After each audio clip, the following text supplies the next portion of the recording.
జీవితం మీరా జీవితంలో వెలుగు నింపావయా, వ్యర్థముగా ఉన్న జీవితానికి అర్థం చూపావయా.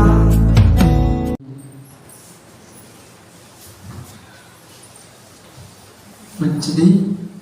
దేవుని సన్నిధిలో ఉన్న మనందరూ కూడా కొంత సమయము దేవుని యొక్క వాక్య భాగమును జాగ్రత్తగా విందాం.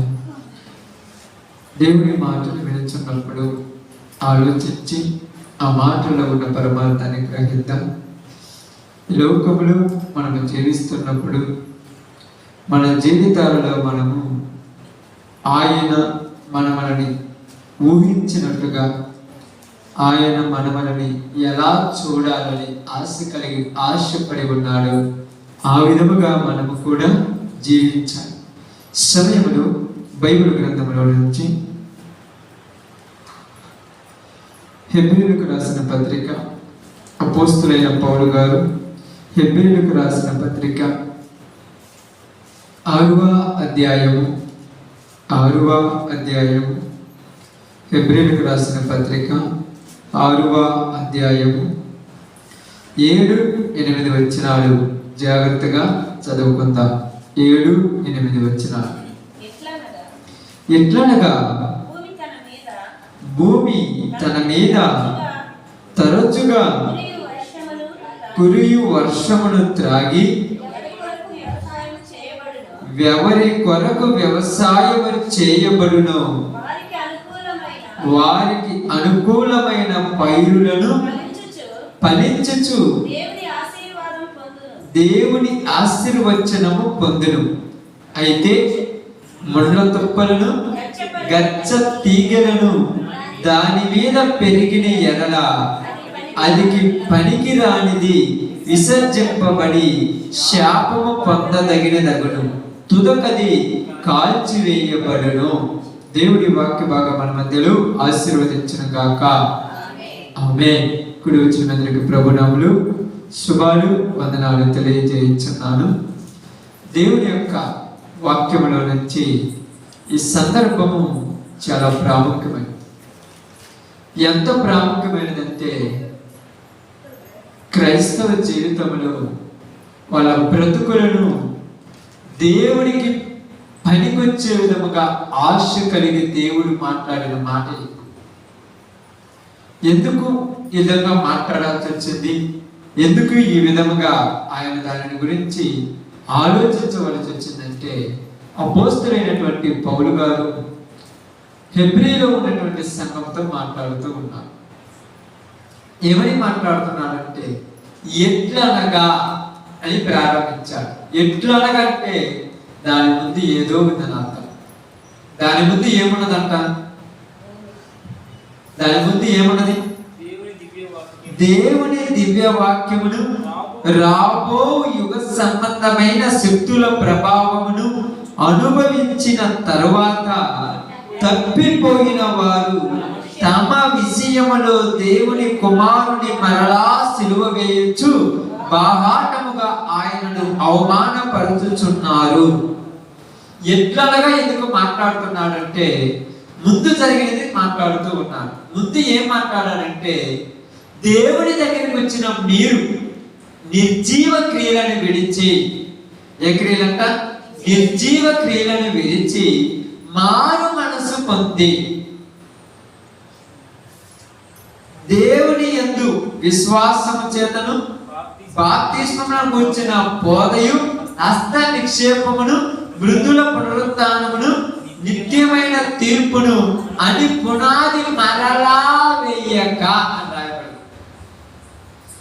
దేవుని గురించినటువంటి విశ్వాసము కానీ, బాప్తిస్మమును గురించి కానీ, సత్యమైనటువంటి బోధన గురించేను, హస్త నిక్షేపమును గురించి కానీ, నిత్యమైన తీర్పును గురించినటువంటి పునాది మరలా వేయొద్దు అన్నారు. అంటే ఒక ఇంటికి పునాది ఒకసారి వేస్తారు, 2 సార్లు వేయరు. రెండోసారి ఎందుకు వేయరు?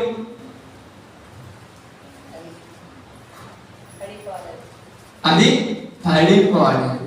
రెండో సారి ఎప్పుడు వేస్తారు తెలుసా పునాది? అది తీసివేసిన తర్వాత మరలా పునాది వేస్తారు. తెలుసు కదా. ఇప్పుడు చాలా మందికి కొత్త కొత్త ఇల్లు కలుసుకోవాలని ఆశ ఉంటుంది. ఇల్లు కొద్దిగా బాగున్నా కూడా ఏం చేస్తారు, అది తీసేసి కొత్త ఇల్లు వేస్తారు. తీసేసినప్పుడు గోడలతో సహా పునాదిని కూడా తీసేస్తారు. ఎందుకంటే అది తీసేసిన తర్వాత కొత్త పునాది వేస్తారు. కారణం ఏంటంటే ఇప్పుడున్న ఇల్లు మాకు నచ్చలేదు అనదు, లేకపోతే బాగానే ఉన్నది, కానీ మిగతా ఇల్లులతో పోలిస్తే మా ఇల్లు కొద్దిగా తక్కువ ఉందను ఏదో ఒక ఆలోచనతో పునాదిని తీసేసి కొత్త పునాది వేస్తారు. బాగా ఆలోచించండి, బాగా వినాలి వాక్యం. ఈరోజు నేను చెప్పే వాక్యము మనసు పెట్టి వింటే నీ జీవితంలో నువ్వు ఎలా బాగుపడాలో తెలియజేస్తుంది. మనసు పెట్టకుండా కాలక్షేపం కోసం వస్తే వాళ్ళకి అవకాశమో లేదు, అవసరం లేదు, శుభ్రంగా బయటకు వెళ్ళేసి నిద్రపోవచ్చు. ప్రతిగా చెప్తున్నాను అంతే. మనసు పెట్టి బాగా వినండి. మరలా ఆ పునాదిని ఎందుకు తీసేస్తారంటే ఆ ఇల్లు నచ్చలేదు కానీ, లేకపోతే పక్కన ఉన్న వాళ్ళతో పోటీ పడ్డారు. ఇప్పుడు ఏమంటున్నారంటే పౌలు గారు కూడా, ఇదిగో క్రీస్తు అను బండ మీద మీరు కట్టబడి ఉన్నారు కనుక మరలా క్రొత్త పునాది వేయొద్దు అన్నాడు. క్రొత్త అనేటువంటి పునాది, కొత్త పునాది అంటే ఏంటిది? క్రొత్త పునాది అంటే ఉన్నదాన్ని పడగొట్టి కొత్తది వేయకూడదు. అంటే ఉన్నదాన్ని పడగొట్టడం అంటే ఏంటది అర్థం చేసుకోవాలి. ఏంటంట ఇక్కడ అదే చెప్తున్నాడు చూడండి. ఏంటంటది? దేవుడి యందలి విశ్వాసమును, బాప్తిస్మములను గూర్చిన బోధయు, హస్త నిక్షేపములను, మృతుల పునరుద్ధానములను, నిత్యమైన తీర్పును అను పునాది మరలా వేయదు. ఈ పునాది మరలా వేయకూడదు. బాప్తిస్మములను గురించిన పునాది అంటే మీరు ఒకసారి నమ్మి పునాదిలో ఏర్పడ్డారు, మరలా దాన్ని తీసేశారంటే అది మీకు నచ్చలేదు అని అర్థం. ఎందుకు నచ్చలేదు మీకు? ఎందుకు నచ్చలేదు బాగా వినాలి. బైబిల్ చాలా చక్కగా వినాలి. ఎందుకు నచ్చలేదు అమ్మా?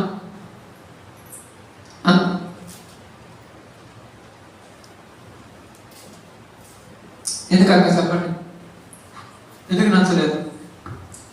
మరలా పునాది వేసిన వాళ్ళకి చెప్తున్నాను ఎందుకు నచ్చలేదు. మొదటిది కరెక్ట్ కాదనా? అది బాగాలేదనా? ఓకే, బాగాలేదు, వదిలేదా? లేకపోతే పక్కన వాళ్ళ వాటితో పోల్చుకుంటున్నామా?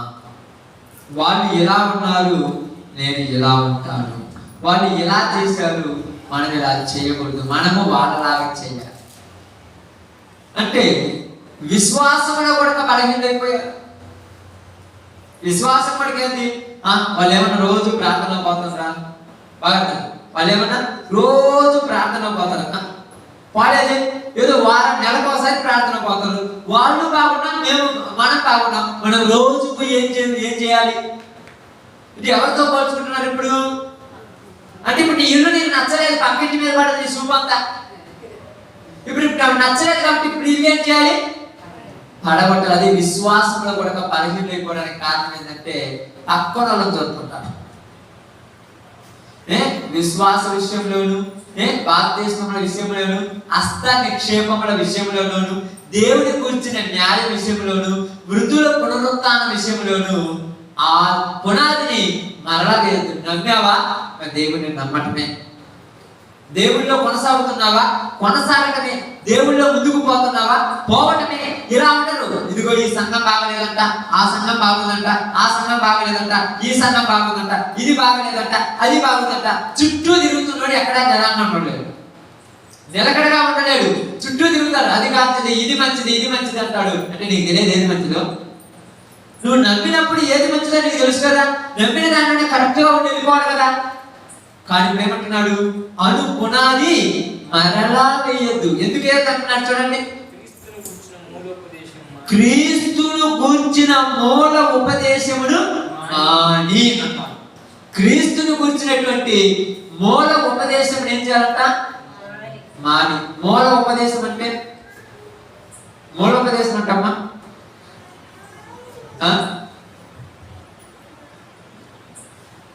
మూలము అంటే ప్రారంభం. అంటే బతికినంత కాలం ప్రారంభం ఎలా ఉన్నాం అలాగే ఉన్నామా? మీరు ఒక రాయి కట్టారు, ఇంటికి ఒక రాయి వేశారు, రోజు ఆ రాయిని చుట్టూ కుదురుద్దా? మరి ఏం చేయాలి? దాని మీద ఒక రాయి కట్టాలి, దాని మీద ఒక రాయి కట్టాలి, దాని మీద ఒక రాయి కట్టాలి. కడతంటే ఏమవుద్ది? ఇల్లు అవుద్ది. అలా కాకుండా ఒక రాయి కట్టాడు, నేను రాయి కట్టానని ఈ ఊళ్ళో చెప్పుకొని, ఆ ఊళ్ళో చెప్పుకొని, వాళ్ళకి చెప్పుకొని, ఇలా చెప్పుకుంటే ఇల్లు అవుద్దా? ఇప్పుడు ఒక్క రాయి కట్టడం కాదు, దాని మీద ఏం చేయాలంట? మరలా కొత్త రాళ్ళు కట్టాలి. ఆ కొత్త రాళ్ళు కడితే ఇల్లుకు ఒక ఆకారం వస్తుంది. ఇప్పుడు ఏంటంట? మూల ఉపదేశమే ప్రారంభిస్తున్నారు అందరూ కూడా. మూలాన్నే చెప్పాల్సి వస్తుంది రోజు. అందుకేమంటున్నారు తెలుసా? పైన 5వ అధ్యాయంలోకి వెళ్ళినప్పుడు ఏమన్నారంటే, అక్కడ చూసినప్పుడు కాలమును బట్టి చూస్తే 5:12 కాలమును బట్టి చూస్తే మీరు బోధకులుగా ఉండవలసిన వారై ఉండగా దేవోక్తిలో మొదటి మూల పాఠములను ఒకడు మరలా మీకు బోధించవలసి వచ్చెను. మీరు కాలమును బట్టి చూస్తే మీరు ఎలా ఉండాలి? బోధకులు అవడం అంటే అంత ఈజీయా? ఇప్పుడు చెప్పాలి, ఫ్రాంక్గా ఉండదన్నట్టు మాట్లాడుకున్నాం. బోధకులు అవడం అంటే అంత ఈజీనా? కాదు. మరి బోధకులు ఎవరు అవుతారు? బోధకులు అనేది ఎవరు అవుతారు? ఇప్పుడు చెప్పాలి.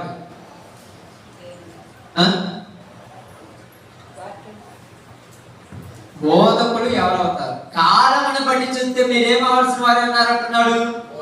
అంటే మరి ఎవరు అంటే కాలమును బట్టి బోధకులు అవుతారు. మరి ఎందుకని చెప్పాడు ఇలాగా? ఇప్పుడు ఆ అమ్మాయి చిన్న పాప ఇప్పుడు స్కూల్కి వెళ్తుంది. ఎన్నో తరగతి అక్క? 1వ తరగతి. మన భాషలో చెప్పుకుంటే 1వ తరగతి.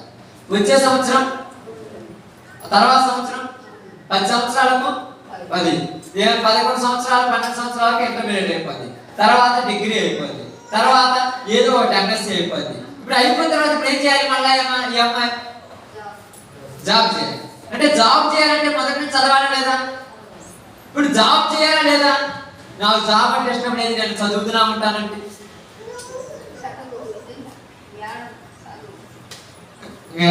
చెప్పండి అక్కడ, నాకు జాబ్ చేయడం ఇష్టం లేదు, నేను చదువుతూనే ఉంటానంటే అనుకుంటుంది. చదువు ఉండదా? చదివితే కావాల్సినంత చచ్చేలా చదవచ్చు. ఎంకామ్లని, బీకామ్లని, ఎంఏలని, ఎంఏ ఇంగ్లీష్ అని, ఎంఏ లిటరేచర్ అని ఎన్నో చాలా ఉన్నాయి, చదవచ్చు. కానీ నేను జాబ్ చేయను, నేను చదువుతానంటే లెక్చరర్స్ కూడా ఏమంటారు? 30 సంవత్సరాలు చిన్న చదువుతూనే ఉన్నావా, ఎప్పుడు నువ్వు పనిచేసింది అంటారా? ఎందుకని? నువ్వు చదివే దేనికి? అలాగనే మనం ఇదే దేనికి? చేసి చెప్పడానికి. కాలమును బట్టి చూస్తే మీరేమవలసిన వారు ఉన్నారు? బోధకులు అవ్వాల్సిన వారు ఉన్నారు. కానీ మరలా ఇప్పుడు మీకు ఏం చెప్పాల్సి వస్తుంది? ప్రారంభంలో చెప్పినే చెప్పాల్సి వస్తుంది. ఎందుకని? ఎందుకనక్క? ఎందుకని చెప్పాల్సి వస్తుంది ప్రారంభంలో? మళ్ళా ఎలకు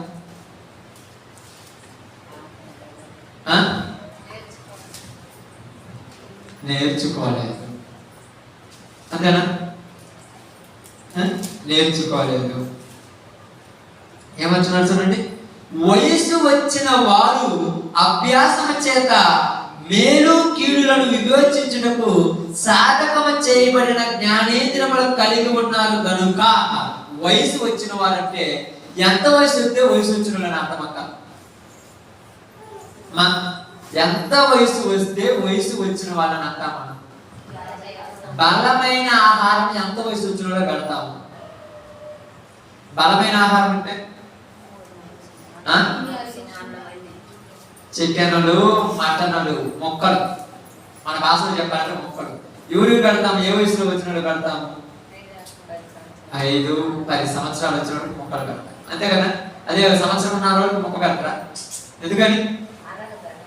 వాడు తిన్నించుకున్న అరగలేదు, అజీర్తి అయిపోయి జబ్బు అవుతుంది. కాబట్టి ఇప్పుడు కాలమును బట్టి చూస్తే మీరు ఏమి తాగవలసిన వారు ఉన్నారు అక్కడ? చూడండి అక్కడ అక్కడ ఏం రాయబడి చూడండి. 14 వయసు వచ్చిన వారు అభ్యాసము చేత అన్నాడు. వయసు వచ్చిన వారు అభ్యాసము చేత మేలు కీడులను వివేచించుటకు సాధనము చేయబడిన జ్ఞానేంద్రియములు కలిగి ఉన్నారు. ఏ జ్ఞానేంద్రియములు? సాధనము చేయబడిన జ్ఞానేంద్రియం. ఉదాహరణకు ఎగ్జాంపుల్ చెప్తున్నాను అక్క, మీరేమనుకోవద్దు. మీలో ఆడపిల్లలు ఉన్నారు అనుకోండి, మీ ఇళ్ళలో ఆడపిల్లలు ఉన్నారనుకోండి, మీ కుమార్తె నీ దగ్గరకు వచ్చి, అమ్మా నేను భోజనం వండుతాను, బియ్యం ఎన్ని పోయాలి, నీళ్ళు ఎన్ని పోయాలి, ఎప్పుడు మంట పెట్టాలి, ఎప్పుడు గంజి ఉంచాలో నాకు చెప్పమంట. నువ్వేం చేస్తావు? చెబుతావా చెప్పవా? కొత్త పెడతావు, శుభ్రంగా కడగాలమ్మా, కడిగిన తర్వాత గ్లాసు బియ్యం పోయాలమ్మా, దానికి 2 గ్లాసున్నర నీళ్లు పోయాలమ్మా, తర్వాత పొయ్యి మీద పెట్టాలమ్మా, పెట్టిన తర్వాత దానికి బాగా కనిపెట్టుకొని చూసినప్పుడు అది పొంగొచ్చినప్పుడు పైన ప్లేట్ తీయాలి, తర్వాత అది ఉడికినట్టు నీకు అనిపిస్తుందని చూపెడతా. ఇప్పుడు ఉడికింది, గంజికి పెడితే గంజి ఉంచాలి, లేకపోతే అదే ఇంకిపోయి అదే అన్నం అయిపోతాంట. ఓకే, మంచిది. మరుసటి రోజు వచ్చింది, మళ్ళా అడిగి నువ్వేమంటావు? ఒక్కరోజు కోరిక రాదులే, మళ్ళా సేమ్ ప్రాసెస్ చెప్తా. మళ్ళా మరుసటి రోజు వచ్చింది, మళ్ళా అడిగింది, మళ్ళా రాదులేని సేమ్ చెప్తావు. అలాగే నెల తర్వాత వచ్చి కూడా మళ్ళా అడిగింది, ఏం చెప్తావు? నెల తర్వాత వచ్చి మళ్ళా అడిగింది, అన్నం ఎలా వండాలి చెప్పు మమ్మీ అన్న. ఇప్పుడు ఎలా చెప్తావు? ఇదిగమ్మా బియ్యం తీసుకొని చాటలో పోసుకొని అవన్నీ కూడా శుభ్రంగా కడుక్కొని తర్వాత ఇలాగ చేసుకొని గ్లాసు బియ్యం పోస్తే గ్లాసున్నర 2 గ్లాసుల నీళ్లు పోసి పొయ్యి మీద పెట్టి ఇలా ఆన్ చేసి ఇలా చెయ్యమని చదువుతాం. వల్ల ఎందుకు చెప్పావు? ఎన్ని రోజులు చెప్తున్నా నీ తెలివి ఎక్కడ పోయింది అంటే ఎంటున్నావా? అసలు నేర్చుకోవడం లేదా అంటే నేర్చుకున్న తర్వాత నువ్వేం చేయాలి? ఇంకొకరికి నేర్పించాలి. కాబట్టి నువ్వు నేర్చుకోవాలి. ఏ పనైనా ఇప్పుడు మొక్కలు నాటేదైనా కూడా కొత్తగా వివాహం అయిన తర్వాత కోడలకు ఎలకొచ్చారనుకోండి, వాళ్ళు టౌన్ లో ఉంటారు, వాళ్ళకి తెలియదు. మీ దగ్గరకు వచ్చి దీన్ని ఎలా నాటాలంటే ఇలా ఏమి పెట్టి అలా నాటాలని చెప్పారు. రోజు చదివింది మీకు అక్కడది ఇసుకుపడుతుందా? ఎన్ని రోజులు చెప్పాలి నీకు? ఫస్ట్ రోజేమో అట్లా కాదమ్మా, ఇలా చేయమ్మా, ఇలా చేయమ్మా, అంత ప్రేమతో చెప్తారు. 2వ రోజేమో ఇలాగమ్మా, ఇలాగమ్మా. అలా ఒక నెల అయిపోయిన తర్వాత మొదటిదానిగా చచ్చిందాని అంటే ఏమైంది? ప్రేమ ఏమైపోయింది? నేర్చుకోకపోతే ప్రేమ చచ్చిపోతుంది. అంటే ఇక్కడ కూడా బైబిల్ గ్రంథంలో పౌలు గారు ఏం మాట్లాడుతున్నారంటే, కాలమును బట్టి చూస్తే మీరు గొప్పవాడై ఉండాలి, కానీ మరలా నేను మీకు ఏం చెప్పాల్సి వస్తుంది? మొదటిలో చెప్పినయే చెప్పాల్సి వస్తుంది. ఎందుకు?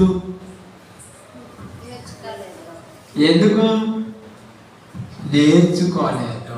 అందుకని అంటున్నాడు, మీరు ఒకసారి పరలోక సంబంధమైన మర్మమును రుచి చూసిన తర్వాత, దేవుని దివ్యవాక్య శక్తుల ప్రభావం అనుభవించిన తర్వాత తప్పిపోయిన వారు గురించి మాట్లాడుతున్నాడు ఇక్కడ. తప్పిపోయిన వారు.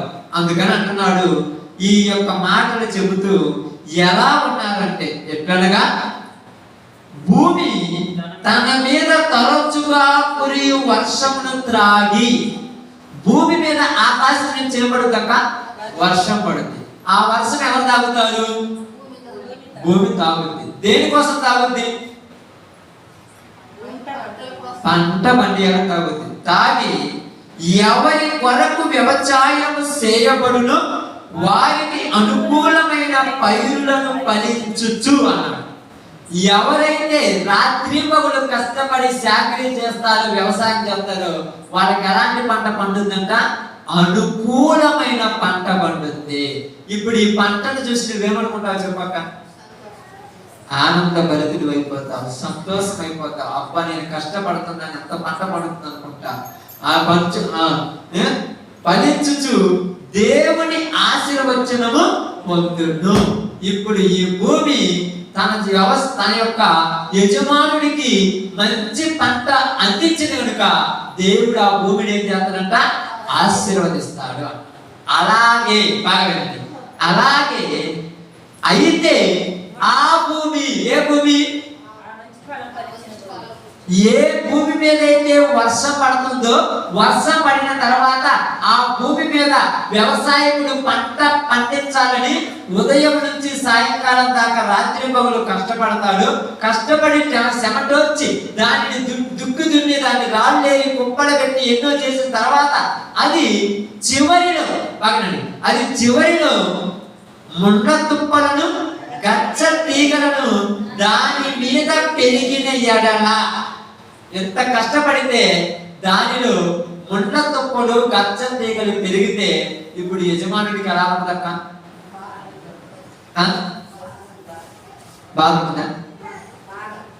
బాధ ఉంటుందా ఉంటుందా? ఎలాంటి బాధ ఉంటుంది? నేను చేసినదంతా ఇప్పుడు తప్పు ఎవరిది? వ్యవసాయదారుడు తప్ప, లేకపోతే భూమి తప్ప? వ్యవసాయదారుడు ఏం చేశాడంట? మంచిగా పండాలని చాకరీ చేశాడు. చాకరీ చేస్తే మంచి పంట పండాలా, లేకపోతే గచ్చ తీగలు ముండ తుప్పలు పడవాలా? మంచి పంట పండాలి. అయితే ముండ్ల తుప్పలను గచ్చ తీగలను దాని మీద పెరిగిన ఎడల అది పనికి రానిదై విసర్జింపబడి అన్నాడు. దాని మీద ఏం పెరిగిందంట? ముండ్ల తుప్పలను గచ్చ తీగలు పెరిగితే చేసి నువ్వేం చేస్తావమ్మా? వదిలేస్తావు. ఎప్పుడన్నా మీరు అనిపించుండొచ్చు, మేము ఎప్పుడు వదిలేయలేదని. ఎన్ని వదిలేశారో మీకు తెలిసి, ఎన్ని రోజులు నిద్ర లేకుండా దానికోసం ఉదయం నుంచి సాయంత్రం దాకా కష్టపడి దిక్కు దున్ని గొర్రెలు తోడి చాదలు చేసి నీళ్లు కొట్టి వర్షం పడిన తర్వాత మంచి పంట పండాలని చాకరీ చేస్తే ఎంత చేసినా కూడా దానిలో గిడ్డే పడుతుంటే ఏం చేస్తాం? వచ్చే సంవత్సరం ఆ పంటను ఆ పొలాన్ని ఎందుకు వదిలేస్తున్నారు? బాగుంది కదా తీసుకున్నావు కదంటే, ఏం భూమి ఈ భూమి గడ్డి తప్ప ఏం పంట అట్టాడి కొనుక్కుంటుంటారు. అక్క ఎందుకు ఉండదు? గడ్డి కొన్ని పొలాలను మీరు ఎంత సేవ చేసినా కూడా గడ్డి మాత్రం చావదు.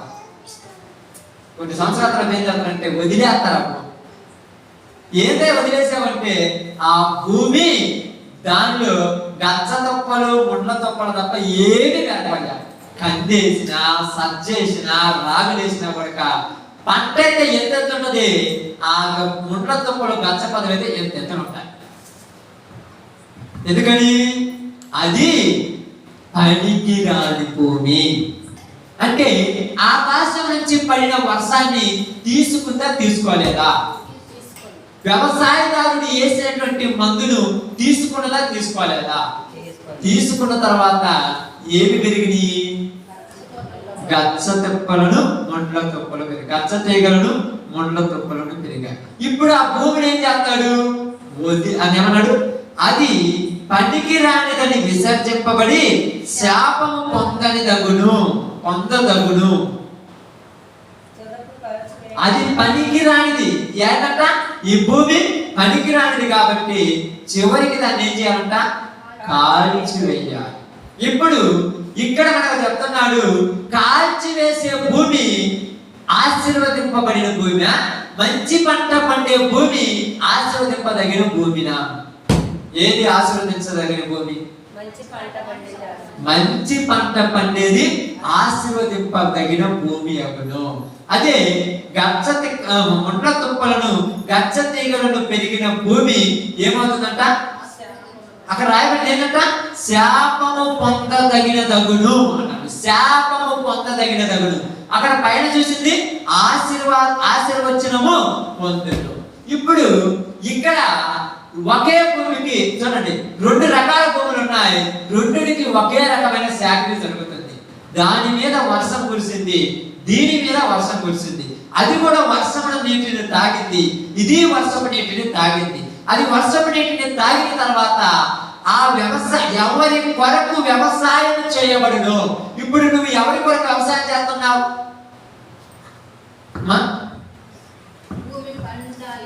అదే ఎవరి కొరకు చేస్తావు? ఇప్పుడు దానికి అక్కాయి అనుకోండి, ఈ అక్కాయి ఎవరి కోసం వ్యవసాయం చేస్తారమ్మా? మీరు మీకోసమే. ఇప్పుడు నువ్వు చేసేది కూడా నీకోసమే. నువ్వు సిచ్యువేషన్ నీకోసమే. నీ కోసం నువ్వు కష్టపడి వ్యవసాయం చేస్తే ఆ పంట వచ్చింది అనుకోండి, నీవు చేసిన పనికి ఆ పంట మంచిగా పండితే ఆ భూమిని దేవుడు ఏం చేస్తాడంట? ఎందుకంటే నా బిడ్డలకు తగిన కష్టానికి నువ్వు మంచి పంటనిచ్చావు, నీకు దీవెన అన్నాడు. అదే నువ్వు చేసినటువంటి పనికి ముండ్ల తుప్పలను గచ్చ పొదలను పెరిగితే నీకు సంతోషం ఉంటుందా? నీకు సంతోషం లేకపోవటం వలన దేవుడు ఆ భూమిని ఏం చేస్తాడంట? శపిస్తున్నాడు. బాగా అర్థమైంది అక్క? నేను ఎందుకు కలుపుకుంటున్నాం? మనకు అర్థం కాదు. ఎందుకు? మీకు ఏమైనా ఇబ్బంది అయితే నేను నిలబడానండి, వాక్యం మటుకు జాగ్రత్తగా. మీరు ఎన్ని సంవత్సరాల నుంచి వస్తున్నారో మీకే తెలియాలి ఈరోజు, ఎన్ని రోజుల నుంచి వస్తున్నారో మీకు అర్థం కావాలి ఈరోజు. అర్థమైతే 2 పాయింట్లు బాగా అర్థమైనా? ఎందుకంటే ఇక్కడ ఏం రాయబడిందంటే మరలా మూల పాటలే చెప్పాల్సి వస్తుంది. ఎవరు ఏంటంట? ప్రారంభాలే చెప్పాల్సి వస్తుంది. ఏంటి ప్రారంభాలు?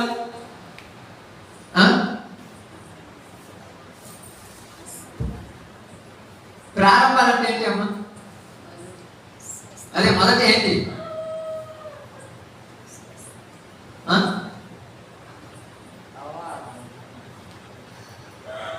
ఓకే, మంచిదేగా గుర్తుగా ప్రక మంచిదే. మొదట ఏంటి?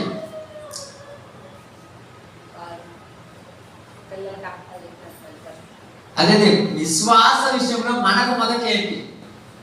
మొదటి ఏంటి అంటే చెప్పంటవా? ప్రార్థన చేసినప్పుడు భయపడాల్సిన పని సత్యదాకా అయ్యే చెప్పాలి. సత్యపదంగా అయ్యే చెప్పాలా? కొత్త చెప్పాల్సిన అవసరం లేదా?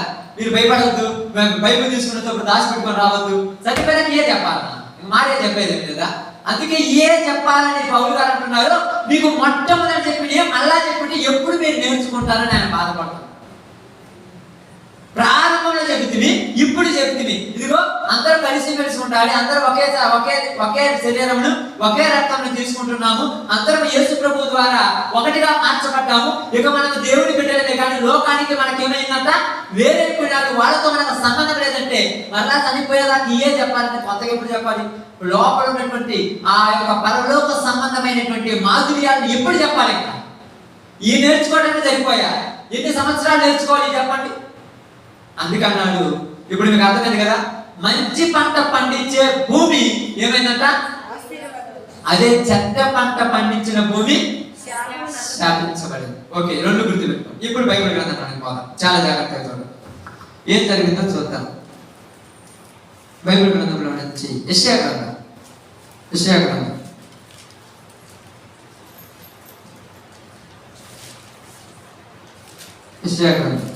5వ అధ్యాయం.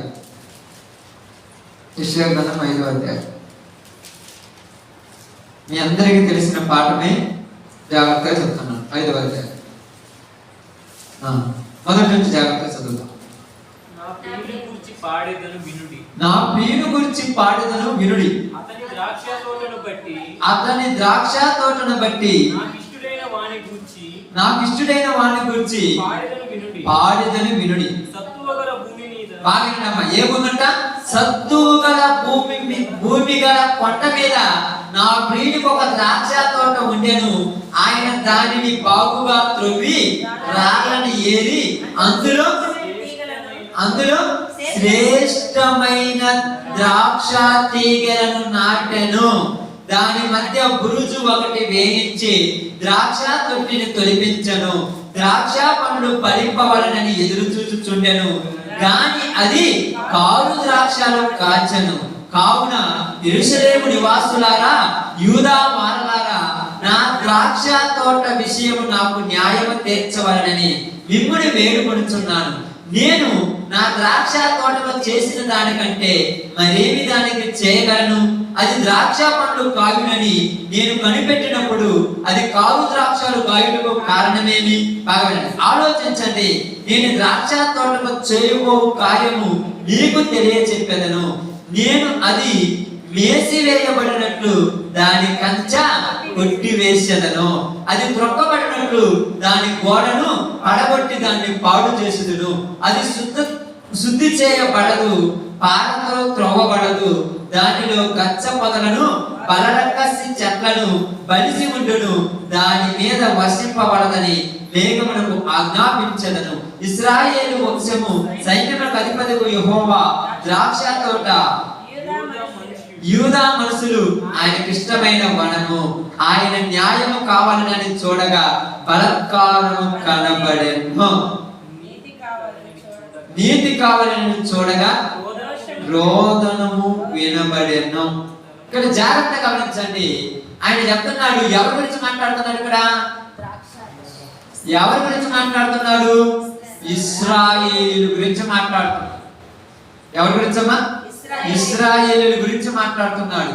ఆయన ఏమని మాట్లాడుతున్నాడు అంటే, ఇదిగో నేను ద్రాక్ష తోట ఒకటి వేసి తిని అన్నాడు. ఎక్కడుందంట ఆ ద్రాక్ష తోట? కొండ మీద ఉన్న ద్రాక్ష తోట. కొండ మీద ఉన్నది ఆ ద్రాక్ష తోట. ఇప్పుడు ఈ ద్రాక్ష తోట ఉన్న భూమి ఎక్కడంట? సత్వము లేని భూమి కాదు, సత్తువు కలిగిన భూమి. సత్తువు కలిగిన భూమి కలిగినటువంటి తోటలో నేను ద్రాక్ష తీగ నాటాను. ఎలాంటి తీగ నాటానంటే తెచ్చి అక్కడ ఏం రాయబడిందమ్మా? శ్రేష్టమైన ద్రాక్ష తీగను నాటిని. ఎలా నాటాడంటే వరకు నాటిందా? ఏం చేశాడంటే చూడండి ఇక్కడ, ఆయన దానిని బాగుగా త్రవ్వి రాళ్ళను ఏరి, బాగుగా తవ్వాడు, రాళ్ళను ఏరాడు. ఈ రోజు మనం వ్యవసాయం చేసినట్టే కనపడుతున్నాం. బాగా త్రవ్వాడు. తవ్వడం అంటే ఏంటిది? ఇప్పుడు మనము దున్నితమన్నారు కానీ తవ్వటం, లోతుగా దున్నాడు. ఎందుకంటే లోపల ఉన్నటువంటి బలమంతా పైకి రావాలని. దానిలో రాళ్ళు గాని రప్పడ గాని ఎలాంటి ఉన్నా కూడా మొత్తం ఏరి పక్కన పారేశాడు. శుభ్రంగా చేశాడు. శుభ్రంగా చేసిన తర్వాత ఎలాంటి తెగులైనా మచ్చైనా డాలైనా లేనటువంటి శ్రేష్టమైన ద్రాక్ష తీగ తెచ్చి అక్కడ నాటాడు. ఎలాంటి తీగ అంటది? శ్రేష్టమైన ద్రాక్ష తీగ తెచ్చి అక్కడ నాటాడు. నాటిన తర్వాత ఇప్పుడు అది కాయాలని ఏం చేస్తున్నాడు? ఆయన ఎదురు చూస్తున్నాడు. కాయాలని ఎదురు చూస్తున్నాడు. ఊరికనే కాయ కాదా? కాయ మరి ఎలా చేయాలి? దానికి ఏం చేయాలంటున్నాడు? ఇరిమియా గ్రంథం కొద్దాం ఒకసారి. ఇరిమియా గ్రంథం జాగ్రత్త చూద్దాం. ఇరిమియా గ్రంథం. అందుకే మీకు చెప్పేటప్పుడు చెప్పాను, జాగ్రత్తగా విన్న వాళ్ళకి అర్థమవుతుందని చెప్పాను. వినని వాళ్ళకు అది నీ పాదం మీద పడిన తర్వాత. ఇరిమియా గ్రంథం తీసారమ్మా? 2వ అధ్యాయం. 2వ అధ్యాయం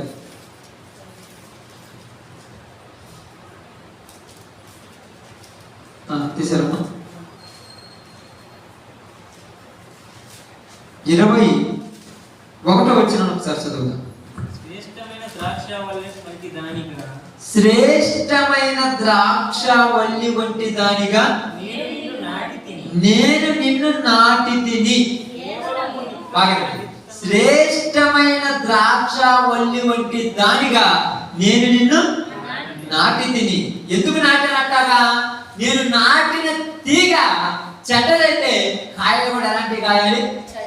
చెడ్డకాయలు కాయాలి. నేను నాటిన తీగ తెగులుదైతే చెట్టు కూడా ఏం కావాలి?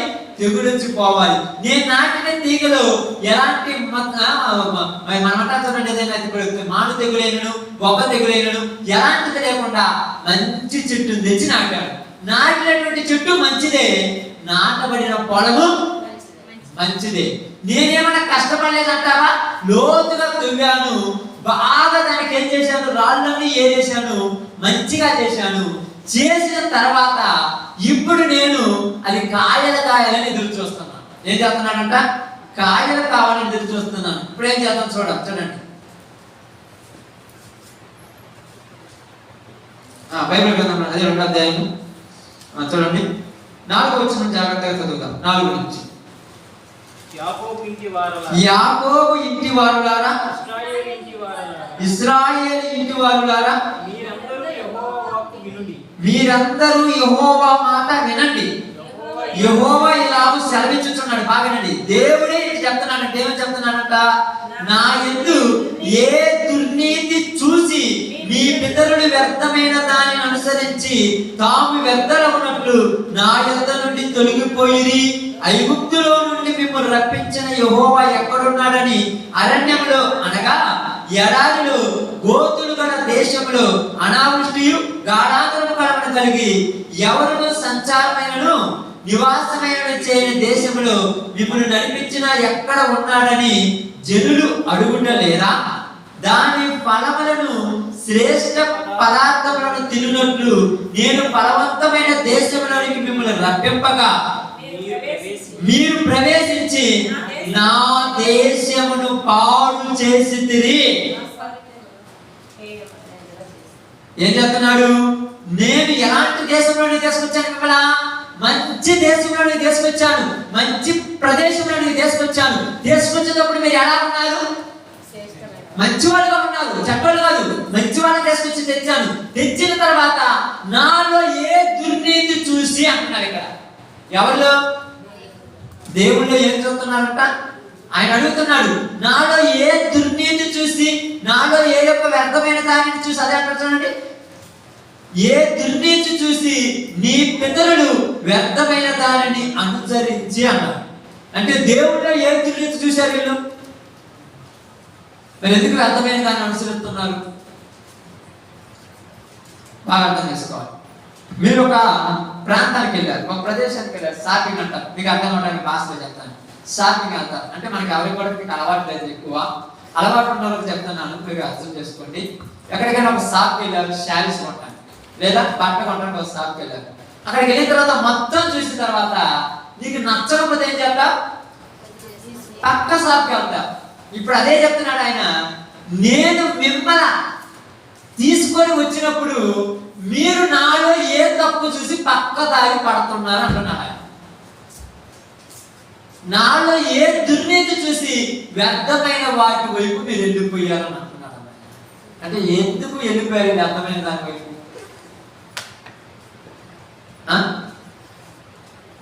మా వ్యర్థమైన వాటి వైపు ఎందుకు వెళ్ళిపోయారు అంటాడు?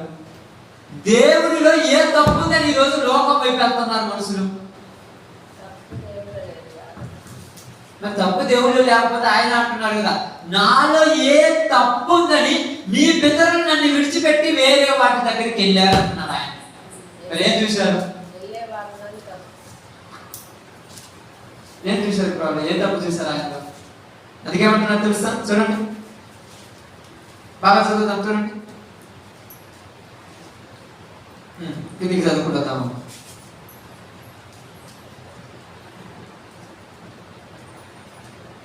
ఎనిమిది వచ్చిన చదువు, 8 నుంచి.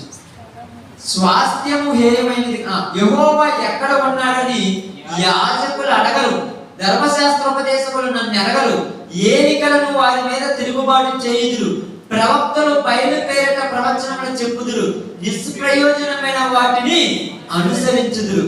కావున నేను ఇక మీదట మీతోను మీ పిల్లల పిల్లలతోనూ వేద్యమాడెదను, ఇది యెహోవా వాక్కు. ఏమంటున్నారు ఆయన? ఏదంటే యెహోవా, ఏదంటే యెహోవా వాక్కు. ఎందుకు వేద్యమాడుతున్నాడు? ఏమంటున్నారు అక్కడ? చూడండి దాన్ని ఏం మాట్లాడు అక్కడ? యెహోవా ఎక్కడ ఉన్నారని యాజకులు అడుగుతున్నారు. మళ్ళీ ఇంకొకటి ఏమంటున్నాడు? ధర్మశాస్త్రోపదేశకులు నన్ను ఎరగరు, ఏలికలు నా మీద తిరుగుబాటు చేయుదురు, ప్రవక్తలు బయలు పేరట ప్రవచనాలు చెబుతున్నారు. ఇప్పుడు ఏమంటున్నారు? కిందికి చూడండి. గిత్తీయులు ద్వీపమునకు పోయి చూడుడి, కేదారునకు దూతలను పంపి బాగుగా విచారించి తెలుసుకునుడి, మీలో జరిగిన ప్రకారం ఎక్కడైనను జరిగినదా? మీరు నాకు చేసినంత నమ్మక ద్రోహం ఎవరికి చెయ్యలేదని అంటున్నాడు మా దేవుడు. మీరు నాకు చేసినంత నమ్మక ద్రోహం ఎవరికి చేయలేదు. ఎందుకంటే నేను మంచి ద్రాక్షాలు కాయాలని ఎదురు చూస్తుంటే మీరే ద్రాక్షాలు కాశారంట. అంటే ఏంటి? అంటే ఏంటి? పనికిరాని చేతి కాయాలి. బైబిల్ గ్రంథం అనుకుందాం ఒక్కసారి. హోషేయ గ్రంథం, అది ఎక్కడే వచ్చండి. హోషేయ గ్రంథం, ఈ పాయింట్ ఎక్కడ ఉండాలి ఈరోజు? హోషేయ గ్రంథం 10వ అధ్యాయం 12వ వచనం.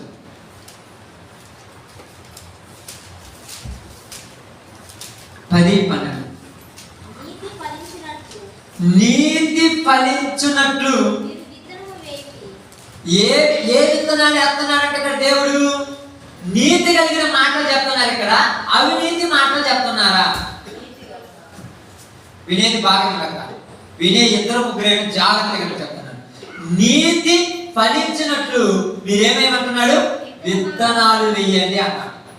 అయితే ఏం జరిగింది అక్కడ? తర్వాత చూద్దామా. ప్రేమ అను కోత మీరు కోయుడి, యెహోవాను వెదకుటకు ఇదే సమయము గనుక ఆయన ప్రత్యక్షమై మీ మీద నీతి వర్షము కురిపించినట్లు ఇది వరకు ఎన్నడూ దున్నని బీడు భూమి దున్నండి. నీ ప్రవర్తనను ఆధారము చేసుకొని నీ బలాఢ్యులను నమ్ముకొని నీవు చెడుతనపు పంటకై దున్నితివి కనుక మీరు పాపమును కోత కోసి ఉన్నారు. అంత బాగా మాట్లాడుతున్నారు అక్కడ. చాలా జాగ్రత్త చూడండి. ఏమంటున్నాడు? నీతి ఫలించినట్లు మీరు విత్తనములు వెయ్యండి. ఇప్పుడు ఏ విత్తనాలు వేశారమ్మా? మంచి విత్తనాలు వేస్తున్నాడా, చెడ్డ విత్తనాలు వేస్తారా? బాగా ఆలోచించాలి. ఎగ్జాంపుల్ చెప్తాను, మీ అందరికి అర్థం కావడానికి చెప్తాను, మీకు అర్థం కావడానికి చెప్తాను. ఇప్పుడు మీరు ఉన్నారనుకోండి, మీ పొలంలో ఇప్పుడు ఉన్నటువంటి సిచ్యువేషన్ బట్టి దోస పండు వేయాలనుకుంటాం. ఎట్టాటి పండు తెచ్చేస్తారు? చేదు విత్తనాలు తెచ్చేస్తారా, పండు విత్తనాలు తెచ్చేస్తారా? ఎందుకని? అవి చేదు అయితే వచ్చే కాయలు కనుక చేదు కాయలు వస్తాయి. ఇప్పుడు పండు యాత్ర చేదు యాత్ర మీరే చెప్పండి. నాకు తెలియదు, మీకే బాగా తెలుసు కదా. పండు విత్తనాలు వేస్తారా, చేదు విత్తనాలు వేస్తారా? పండు విత్తనాలు వేస్తారు. పంటలో గొప్ప అయినటువంటి విత్తనాలు కూడా వేస్తారు. బాగా పండు విత్తనాలు వేస్తారు. ఇప్పుడు ఏ పంట పండాలి? పంట పండాలి కదా. ఇక్కడ కూడా హోషేయ గ్రంథంలో ఎవరు మాట్లాడుతున్నారంటే, మీరు చూడండి, మీరు నీతి ఫలించినట్లు అంటే ఏ విత్తనాలు ఏమంటున్నాడమ్మా? నీతి అనే విత్తనము వెయ్యండి. నీతి అనే విత్తనం వేస్తే ఏ పంట కోయాలంట? ప్రేమ అనే పంట కోయండి అన్నాడు. కాబట్టి ఆ మాట మీరు బాగా చదువు కదా. నీతి అనే విత్తనము విత్తుడి, ఏ పంట కోయమంటున్నాడు? ప్రేమను కోత మీరు కోయుడి, యెహోవాను వెతుకుటకు ఇదే సమయము కనుక ఆయన ప్రత్యక్షమై మీ మీద నీతి వర్షము కురిపించున్నట్లు ఇది వరకు ఎన్నడి దున్నని బీడు భూమి దున్నుడి. ఇది ఇప్పుడు నేను చదివినటువంటి సందర్భం. విత్తనాలు మంచి విత్తనాలు ఎత్తుతున్నారా, చెడ్డ విత్తనాలు ఎత్తుతున్నారా? మంచి విత్తనాలు. ఎందుకు మంచి విత్తనాలు ఎత్తాలి? మంచి కాయలుగా. కాబట్టి ఆకాశం నుంచి భూమి మీదకి దేవుడు కురిపించేటువంటి వర్షం చెడ్డదా మంచిదా? మంచిది. ఎలాగంటే యెషయా గ్రంథం కోసం వద్దాం. యెషయా గ్రంథం జాగ్రత్తగా చూడాలి. మంచి సమయం 55వ అధ్యాయము. యెషయా గ్రంథం 55వ అధ్యాయం. యెషయా గ్రంథం 55వ అధ్యాయం. జాగ్రత్తగా కొంత సమయం చూడండి, చెప్తాను. 55వ అధ్యాయం తీసారమ్మా? 55 10వ వచనం. వర్షమును హిమమును ఆకాశము నుండి వచ్చి అక్కడికి ఎలాగో మరలక భూమిని తడిపి విత్తిన వానికి విత్తనమును భుజించు వారికి ఆహారమును కలుగుటకై అది చిగుర్చి వర్ధిల్లినట్లు చేయును, అలాగే నా నోటి నుండి వచనమును ఉండెను. వర్షము భూమి మీద పడిన తర్వాత, వర్షం కానీ మంచు పడ్డ తర్వాత ఇత్తిన విత్తనం అంట పంట పండి చేసినోడికి ఆహారం అవుతాం. ఇప్పుడు వర్షం పడేది ఆహారం ఇవ్వడానికేనంట. యేసు దేవుని యొక్క నోట నుండి వచ్చే మాట కూడా ఇలాంటిదేనంట. ఈ ఆహారం ఎదుటి వాళ్ళకి ఏం చేస్తుందమ్మా? కడుపు నింపుతుంది. అర్థం చేసుకున్నారు కదా? కాబట్టి బాగా ఇద్దే విత్తనం ఎలాంటి విత్తనం విత్తుతున్నారు దేవుడి సన్నిధిలో? మంచి విత్తనమే విత్తుతున్నారు. వాక్యం విత్తనం అంటే వాక్యం. ఏ విత్తనం విత్తుతున్నాము? మంచిది. ఎలాంటిది? అబద్ధములు ఆడవద్దు, దొంగతనం చేయొద్దు, వ్యభిచరించవద్దు, తప్పులు చేయవద్దు, దేవుడిని ఆరాధించాలి, దేవుడి దగ్గరికి రావాలి, ఎన్ని ఉన్నా కూడా దేవుడి కంటే ఎక్కువ ఏది కాదని వాక్యం చెప్తున్నాం, కాదనట్లేదు. ఇప్పుడు ఇత్తిన విత్తనానికి ఏ పంట కావాలి? మంచి పంట రావాలి. ఇప్పుడు మంచి పంట వస్తుందా, చెడ్డ పంట వస్తుందా? ఎవరు అడుగుతున్నారు ఇక్కడ? దేవుడు అడుగుతుంది. ఇప్పుడు నేను ఇచ్చిన విత్తనంలో చెడ్డయా కాదా? చెడ్డయా మంచిగా దేవుడు తిరుగుతున్నాడు మంచి. మరి చెడ్డగా కాసే కాయలు చెడ్డ కాయలా మంచి కాయలా? ఎందుకు చెడ్డ కాయలు కాస్తున్నాయి? ఎందుకు చెడ్డ కాయలు కాస్తున్నాయి? భూమి ఏమన్నా చెడ్డదా? కాదు. ఇప్పుడు విత్తనం ఏమన్నా చెడ్డదా? కాదు. విత్తనానికి ఏమైనా వర్షం లేదా? ఉంది. అంత సమృద్ధి ఉంది, మంచిగా బాగా చూస్తుంది, చూస్తే పంట చాలా చక్కగా ఉన్నది. అయ్యో చాలా చక్కగా ఉన్నది, నాకు బాగా పండింది, ఈ సంవత్సరం నాకు కావాల్సిన దానికంటే ఎక్కువ వస్తాయన్నాడు. పోయి తీసి కాయను కొరికితే సిరిసేది. ఇప్పుడు యజమాని ఏం చేయాలి? నేను చేసిన తప్పు ఏంటి అంటున్నాడు ఇక్కడ దేవుడు. ఆయన చేసిన తప్పు ఏందమ్మా? మరి ఎందుకు ఈ కాయ కాయాల్సి వచ్చింది? ఇప్పుడు చూద్దాం. ఇప్పుడు రాండి ఇర్మియా గ్రంథం. ఇప్పుడు ఇర్మియా గ్రంథంలో రాండి, చాలా చక్కగా అర్థమైపోవాలి బైబిల్ గ్రంథం.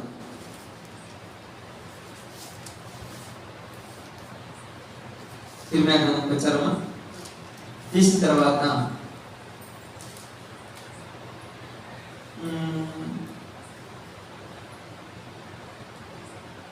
11వ వచనం నుంచి దాన్ని చదువుకుంటాం. 2:11 2:11 వచ్చిన అదే మన పాట ఈరోజు. దైవత్వము లేని తమ దేవతలను ఏ జనమైనను ఎప్పుడైనను మార్చుకొనెనా? అయినను నా ప్రజలు ప్రయోజనము లేని దానిపై తమ మహిమను మార్చుకొనురి. ఆకాశమా, దీనిని బట్టి విస్మయపడము, కంపించుము, బొత్తిగా పాడైపోము. ఇదే యెహోవా వాక్కు. నా జనములు 2 నేరములు చేసి ఉన్నారు, జీవజలముల ఓటైన నన్ను విడిచి ఉన్నారు. తమ కొరకు తొట్లను అనగా బద్దలైన నీళ్లు నిలవని తొట్లను తొలిపించుకొని ఉన్నారు. ఎందుకంటున్నారంటే దైవత్వం లేనటువంటి వాళ్ళే ఎప్పుడైనా వాటిని మర్చిపోలేదు. నా జనాలైన నేను నన్ను ఏం చేశారు అంటున్నారు? మరిచిపోయారు. ఎందుకు మరిచిపోయారు? ఇక్కడ మనందరికి కావాల్సింది ఒకటే, అసలు ఎందుకు కారు ద్రాక్షలు కాశాలి పాయింట్. ఇక్కడ అసలు ఎందుకు చెడిపోతున్నారు? పొద్దుగూకులు ప్రార్థనకు వస్తున్నారు, దేవుడి వాక్యం వింటున్నారు, మైకు తీసుకొని పాటలు పాడుతున్నారు, కళ్ళు మూసుకుంటే 2 గంటల దాకా ప్రార్థన ఆపరు. ఎక్కడ పెట్టినా పడక దేవుడికి స్తోత్రము దేవుడికి స్తోత్రం అని పాటలు పాడుతూ ప్రార్థన చేస్తూ వాక్యాలు చదువుతున్నారు. ఎందుకు కారు ద్రాక్షలు కాస్తున్నారు? ఇది దేవుడు అడుగుతున్న క్వశ్చన్. నేను చెప్పేటువంటి మాటల్లో ఏమన్నా తక్కువ ఉందంటే మాట కరెక్టే. ఏమన్నా భూమి ఏమైనా చెడ్డంటే భూమి కూడా మంచిదే. భూమి ఏమైనా చెడ్డమా? భూమి కూడా మంచిదే. మరి ఎందుకు కారు ద్రాక్షలు కాసాయి? ఎందుకు కాసాయంట? ఏమంటున్నా? ఇప్పుడు 20 చదవండి మళ్ళీ ఒకసారి. 2:21 శ్రేష్టమైన ద్రాక్షావళిగా నేను నిన్ను నాటితిని. నేను నిన్ను నాటితిని. ఎలా నాటాడు? శ్రేష్టమైన ద్రాక్షావళి. ఇప్పుడు 19 చదువు. నీ దేవుడైన యెహోవాను విసర్జించుటయు నీకు నా ఎడల భయభక్తులు లేకుండుటయు అన్నాడు. ఇదేం చేశారంట? దేవుడైనటువంటి యెహోవాను విసర్జించారు. విసర్జించడం అంటే ఎందుకు విడిచిపెట్టారు? ఇప్పుడు చెప్పాలి, ఎందుకు విడిచిపెట్టారమ్మా? అది ఎందుకు మోదాంగా పోయి? ఇప్పుడు నాకు అదే చెప్పా కదా, ఇల్లు పడగొట్టడానికి కారణం ఏంటి? అది నచ్చకపోయినా ఉండాలి, ఇంకొక ఇంటిని చూసి అలా కట్టుకోవాలని ఉండాలి, అంతేగాని ఎవరికైనా పడగొట్టక. మరి ఎందుకు వీళ్ళు కారు ద్రాక్షలు కాస్తారు? పాపం మంచి నేల. కనుక మీకు కూడా చాలాసార్లు ఉంటారు, మీరు అనుకుంటారు మంచి నేల. ఎక్కడికి తెచ్చాము?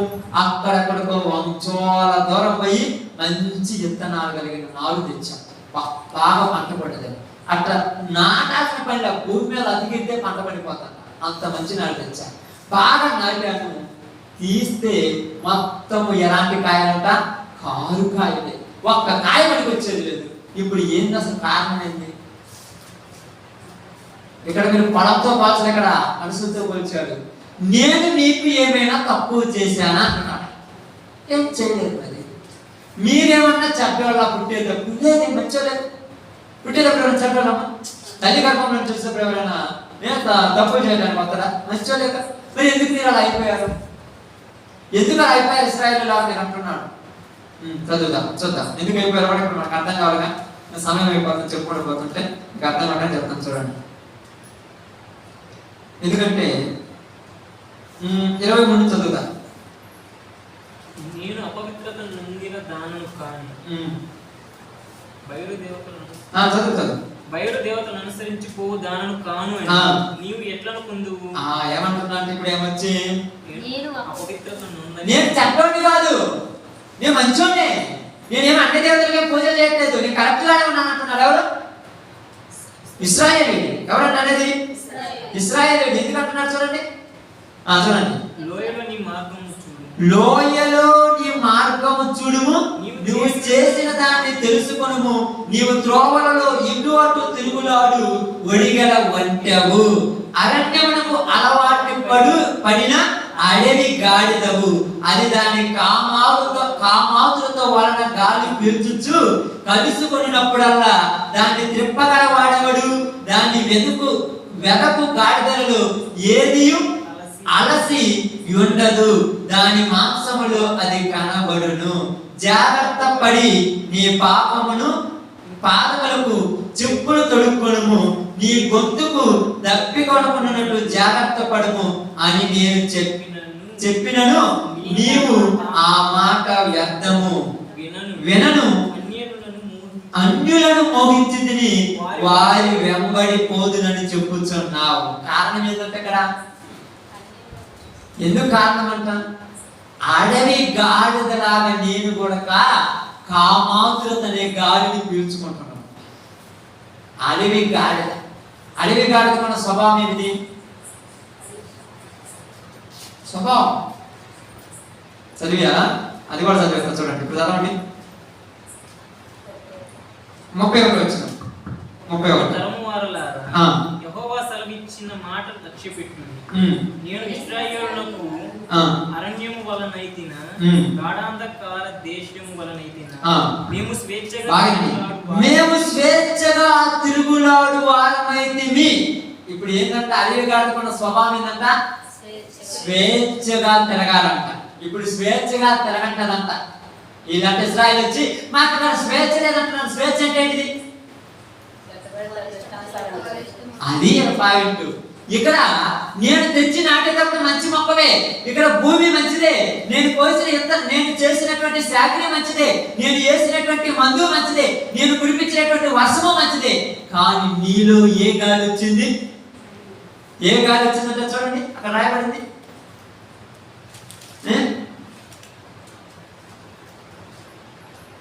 ఏ గాలంట? 24 వచ్చిన అరణ్యమునకు అలవాటు పడిన అడవి గాడిదవు, అది దాని కామాతురత వలన గాలి పీల్చును. ఏ గాలి పీలుతుందంట? చెడిపోయిన గాలి పీలుతుందంట. మంచి గాలి పీలితే బాగుపడుతుంది, కానీ చెడిపోయిన గాలి పీలుతుంది. గాలి వల్ల కూడా చెడిపోతాయి మొక్కలంటే. కొన్ని చెడు గాలులు వస్తాయి, తెగుడు తెచ్చిపెడతాయి. నువ్వేం పాప మంచి చెట్టు నాటావు, మంచిగా భూమి మంచిదే, వెత్తడి మంచి భూమి తెలుసు, సత్తుగా భూమిలో నాటావు, మంచి మొక్కలు తెచ్చావు, మంచి కాస్ట్లీ మందులు వాడుతున్నావు, ఎక్కడా కూడా దానికి తెగులు రాకూడదని పైన నెట్టు పెట్టావు, ఏ ఇబ్బంది జరగకూడదని ఎంత వాతావరణం వాళ్ళు అంతే ఇచ్చావు. ఇదంతా కంట్రోల్ చేయగలవు, కానీ దేని కంట్రోల్ చేయరా? గాలిని కంట్రోల్ చేయగలరు. ఎలాంటి గాలి పీల్చుకుంటుందంట? చెడ్డ గాలి, కామాతురత వలనైనటువంటి గాలి పీల్చుకుందంట. అలా పీల్చుకొని అరణ్యంలోకి వచ్చిన తర్వాత ఏం మాట్లాడుతున్నారంట? వాళ్ళు ఏం మాట్లాడుతున్నారంట? మీరు అడిగితే కాదు, మీరు అడిగితే అసలు కాదు, మీరు చెప్తే వాళ్ళు ఏం మాట్లాడుతున్నారంట? అరణ్యంలోకి వచ్చిన తర్వాత అరణ్యంలోకి వచ్చినప్పుడు ఏం మాట్లాడారు? అది ఇప్పుడు మనకు కావాల్సిన పాయింట్. అరణ్యంలో వచ్చారు. ఎక్కడి నుంచి అరణ్యంలోకి వచ్చారు వీళ్ళు? ఐగుప్తులో నుంచి అరణ్యంలోకి వచ్చారు. అరణ్యంలోకి వచ్చినప్పుడు ఇది మాట్లాడిన మాట మనకు కావాలి. ఇప్పుడు అది పాయింట్. ఏం మాట్లాడారంట? మమ్మల్ని నడిపించడము ఆ మోసే లేడు. ఆ మోసే ఏమాయనో మాకు తెలియదు. ఇప్పుడు మాకేం కావాలి? మాకు దేవుడు కావాలి. ఓకే, మంచిది. ఎందుకు కావాలనుకున్నాను దేవుడు? వాళ్ళు నడిపించడానికి దేవుడు కావాలి. అంటే నడిపించడానికి దేవుడు కావాలంటే నడవడం చాలు కదా. మీరు ఎందుకు కావాలనుకున్నారు? నేను చెప్పే సబ్జెక్ట్ చాలా లోపల ఉంటుంది. ఎందుకు కావాలనుకున్నారు? ఎందుమా? వారికి దీనిలో సంతోషం లేదు. అందుకే ఏమనుకుంటున్నారు? సంతోషకరమైన వాటి వైపు తిరుగుతున్నారు. అందుకని మేము వస్తున్నప్పుడు ఆ యొక్క బయలు ప్రవక్తి వాళ్ళు చేసే పద్ధతి నాకు నచ్చింది. ఏం నచ్చింది? వాళ్ళ బయలు ప్రవక్తి ఏం చేశారు? వాళ్ళు బలి అర్పించారు. అర్పించిన తర్వాత తింటము, తాగటము, దాని ముందు ఎగరటం నాకు నచ్చింది. ఈ నువ్వేంటయ్యా కూర్చోమంటున్నావు, ఆ ప్రార్థన అంటున్నావు, ఆకలైనప్పుడు ఆహారం పంచమంటున్నావు, పక్కన వాళ్ళనేమో చెల్లెల్లాగా అక్కల్లాగా చూడమంటున్నావు, తల్లులాగా తండ్రులాగా చూడమంటున్నావు. ఇది మాకు నచ్చలేదు. అక్కడ పోతే వాయువు లేదు, వర్ష లేదు, పద్ధతి లేదు, పాలు లేదు. ఎక్కడ పడితే అక్కడ తినొచ్చు, ఎక్కడబడితే అక్కడ తిరగవచ్చు. బుద్ధి పుట్టినప్పుడు మా బయట ప్రాప్తం దగ్గర బయట దేవ దగ్గర రావచ్చు. ఇష్టం లేకపోతే ఇంట్లో పట్టుకొని తినొచ్చు. అది మాకు నచ్చింది. ఇదేంటే క్రమంగా రావాలంటే మాకు ఇది నచ్చలా, ఇది నచ్చలా. అందుకే మేము నేనేం చేస్తున్నాము? విసర్జిస్తున్నాము. అంటే నేను నాటేటప్పుడు మీరు అలా అనుకుంటే బాగుంది. అలా అనుకోలేదు కదా. మాకు మంచిగా అనుకున్నాము, మంచి పద్ధతి అనుకున్నాం. ఇక్కడికి వచ్చిన తర్వాత ఏమన్నా స్వేచ్ఛగా తిరగటానికి అలవాటు. ఈరోజు స్వేచ్ఛ ఉండమ్మా. బానిసత్వంలో ఉన్నారనుకుంటున్నారు. స్వేచ్ఛ కావాలి జనానికి. ఏ స్వేచ్ఛ? అది కారణం మీరు చూసారు కదా. ఏం రాయబడింది? దేవుడు భూలోకమును చూడగా భూలోకము దేవుడి సన్నిధిన చెడిపోయింది. ఎలా చెడిపోయిందంట? ఎన్నిసార్లు చెప్పాలంట ఆ మాట? చెప్పి నాకే సూపుతుంది. ఎలా చెడిపోయిందంట?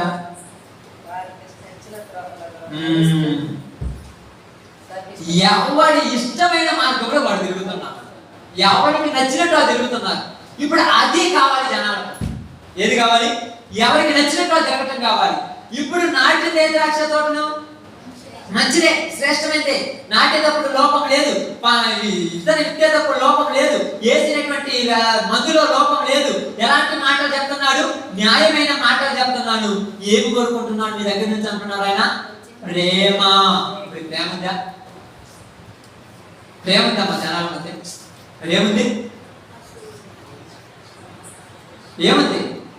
వాక్యాలు మీ మైండ్లోకి ఎట్లా రావాలంటే టక్క టక్క టక్క టక్క రావాలి. మీ యొక్క ఇంట్లో ఏ డబ్బాలో ఎక్కడ 500 రూపాయలు పెట్టావో, ఎక్కడ 50 రూపాయలు పెట్టావు, ఎక్కడ 30 రూపాయలు మీకు టక్క టక్క టక్క గుర్తొస్తా చూడు. అట్లా రావాలి వాక్యం.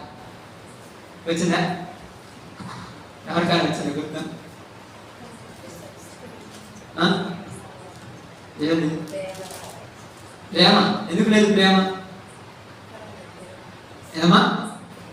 అక్రమం విస్తరించడం చేత ప్రేమ చల్లారిపోయింది. ఇప్పుడు అక్రమానికి అలవాటు పడ్డాడు వీళ్ళందరూ.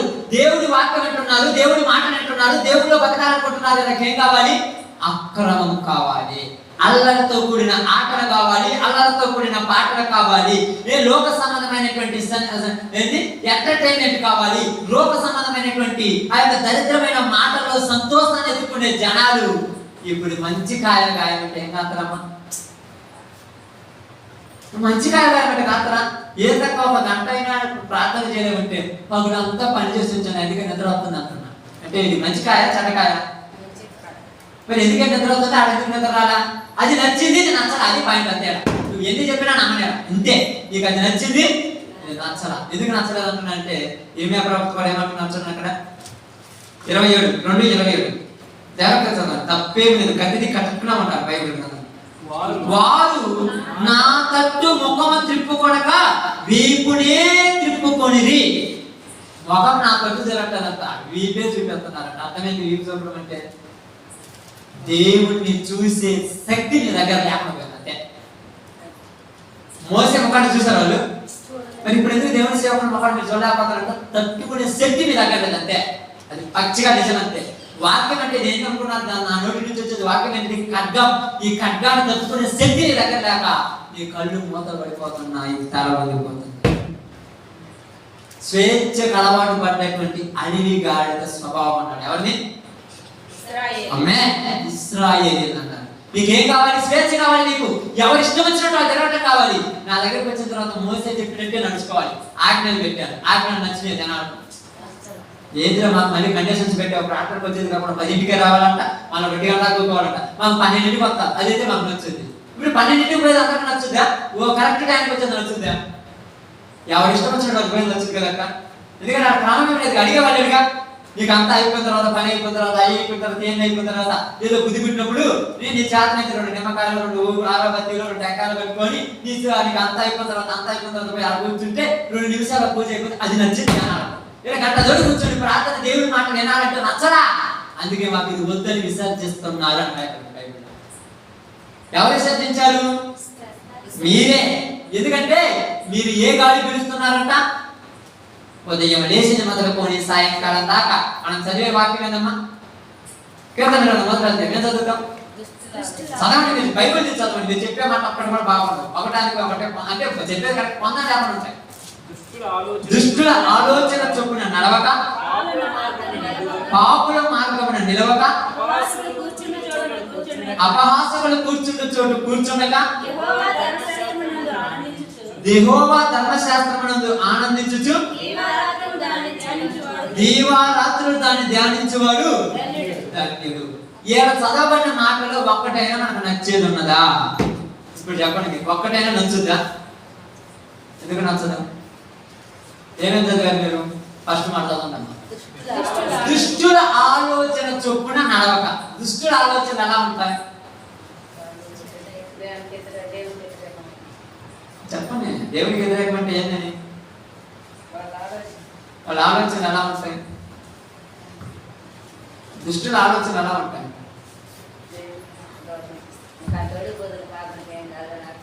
మీరు ఆలోచన చెప్పాలి, దుష్టుల ఆలోచన చెప్పాలి. మీ పద్ధతి కాదు, దుష్టుల ఆలోచనలు ఎలా ఉన్నాయి? లోకంలో ఉన్న ఆలోచన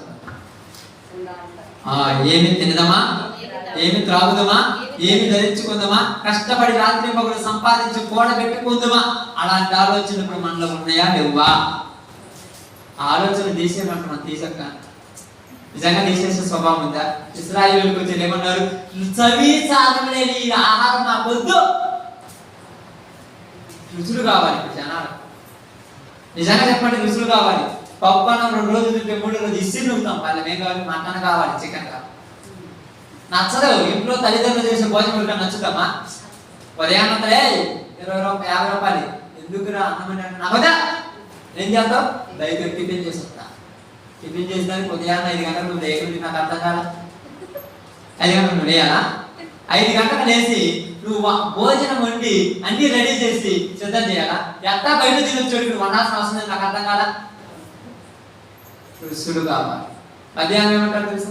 అమ్మ పచ్చడి చేసావా? వద్దు నా వద్దు, అడిగిపోతున్నా ఫ్రైడ్ రైస్ తినొస్తాను. ఆడబిడ్డది పచ్చడి కదా, ఆడవాడు కారం అంటారు కదా, ఆ కారం నచ్చుద్ది, కారం వస్తుంది. ఎందుకంటే అది ఎట్ట పడితే అలా తినొచ్చు, ఎలా పడితే అలా వండొచ్చు, ఎట్ట పడితే ఆ టిస్సు నవ్వచ్చు. అడిగేవాళ్ళు ఇక్కడ మాత్రం తల్లి పద్ధతిగా తింటారు. ఏంటి అలా పడితే అలా తింటున్నా, జాగ్రత్త తిను. అన్న మీరు నీకేం తెలుసు? ఆడ 100 రూపాయలు ఇస్తాడు, అంత కడతాడు, సగం తింటాడు, సగం విసిరేసి వస్తాడు. ఇల్లు తెలియదు దగ్గర ఎంత ఉంటారు కదా. ఆ 100 రూపాయలు సంపాదిస్తే వాడికి తెలిసేది. సాయంకాలం ఉంటారు, స్నాక్స్ కావాలి. మరి నీ తల్లి నీ తండ్రి ఉదయం మొదలుకొని సాయంకాలం దాకా మీరు ఇంట్లో రాత్రి పగలు కష్టపడి సంపాదించి 70-80 రూపాయలు పెట్టి బియ్యం మనకు వచ్చి ఎందుకమ్మా వండటం? అందరూ బయట తినబడేదే. నువ్వు వండి నువ్వుగా నచ్చుద్దా? చా బాగలేదంట. ఉప్పు లేదు, కారం లేదు, ఏం లేదు. అక్కడ కారం ఎక్కువ వేసినా ఉప్పు ఎక్కువ వేసినా బాగుందంట. ఎందుకు? బయట రుచులు అలవాటు పడ్డ, లోపల రుచులు నచ్చవేడు. మీ పిల్లలు కావాలని చూడండి, రే అన్నం తింటే వద్దు మమ్మీ, ఏం కావాలా? దోశ తెచ్చుకుంటాను మమ్మీ, ఇడ్లీ కావాలి మమ్మీ, చపాతి కావాలి మమ్మీ. చేస్తారు ఏంటంటే ఇంట్లో వద్దు, బయటోదే కావాలి. నువ్వు చేస్తే బాగా నచ్చుతారు, బయటోది నచ్చాలి. రుచులు కావాలి. దుష్టుల ఆలోచన అలాంటి. ఇప్పుడు మన ఆలోచన కూడా అలాంటి ఉంటాయి. ఊరికనే మనం కొంచెం లేస్తే సంపాదించాలని ఆలోచన లేని వాళ్ళు 3 గంటలతో ప్రార్థన కూర్చుంటే ఏమంటారు, ఎంత దూరం ఎంత చేస్తామా ప్రార్థన అంటారు. 12 గంటల దాకా పని చేస్తుంటే చేయాలా అని పెద్దగా చేయకూడదు. ఆలోచన అంటే పని చేస్తుంటే నేను ఎప్పుడైనా వద్దని చెప్తున్నా అంటే ఆలోచన మనలో ఉన్నదా లేదా అని చెప్తున్నా. దుష్టుల ఆలోచన చొప్పున నడవక అంటే బయట కదా లోపల అపహాసకులు వేళ కూర్చుంటున్నాం. కొద్ది గూపులు మనం కొద్ది గూపులు వేళ కూర్చుంటున్నాం. మీ గురించి అసలు మాట్లాడుతున్నా, ఇశ్రాయేలు గురించి మాట్లాడుతున్నా. మీరు అనుకుంటే తప్పదు, ఇశ్రాయేలు గురించి మాట్లాడుతున్నారు కదా దావీదు మహారాజు కానీ ఇశ్రాయేలు ప్రవక్త. ఎందుకంటే ఎందుకు చేసుకోవాలంటే టైం తిరిగిపోతుంది. ఎందుకు చెప్పాను, వాళ్ళు అమాలేకుల దగ్గరికి మేము వాళ్ళ దగ్గరకు వచ్చినప్పుడు, అమ్మోని దగ్గరకు వచ్చినప్పుడు వీళ్ళ దగ్గర కూర్చోవడం వాళ్ళ దగ్గర కూర్చుని ఎవరాలు పడుతున్నారు. వాళ్ళ దగ్గర కూర్చొని ఎవరాలు పడాక వాళ్ళ స్త్రీలతో వీళ్ళతో వాళ్ళకేం కలిగింది సంబంధం. నువ్వు ఏడ కూర్చొని ఎలా మాట్లాడాలి? ఎక్కడ కూర్చొని ఇంట్లో దగ్గర కూర్చొని మాట్లాడచ్చు కదా. నేను దేవుని పిల్లల దగ్గర కూర్చొని మాట్లాడుతాను, ఇక్కడ టైం పాస్ కదా. ఆడ కూర్చొని మాట్లాడుతాను, వాళ్ళ వాక్యం చెప్తున్నాను. నువ్వు వాళ్ళ వాక్యం చెప్పు, వాళ్ళే నీకు నీతి చెప్పాను కదా. ఏదో చెప్పినవా నువ్వు అంటావు, ఇదిగో ఒక పాట పాడతా ఉంటా, తర్వాత పాడదు కానీ అలా విషయం చెప్తా అంటారు. ఇప్పుడు అంటది చెప్తే ఏందో నువ్వు చూసి తెలుసా, నేను పొద్దు నేను అటు పోయినాను, అడిగి పోతే నాకు వాట్సాప్ ఏం జరిగింది అంటే ఆలోచన. ఇశ్రాయేలీయులకు అందరికీ వ్యవహారం పడిపోయింది, అందరికి ఇచ్చేయింది తలకాయప్పుడు.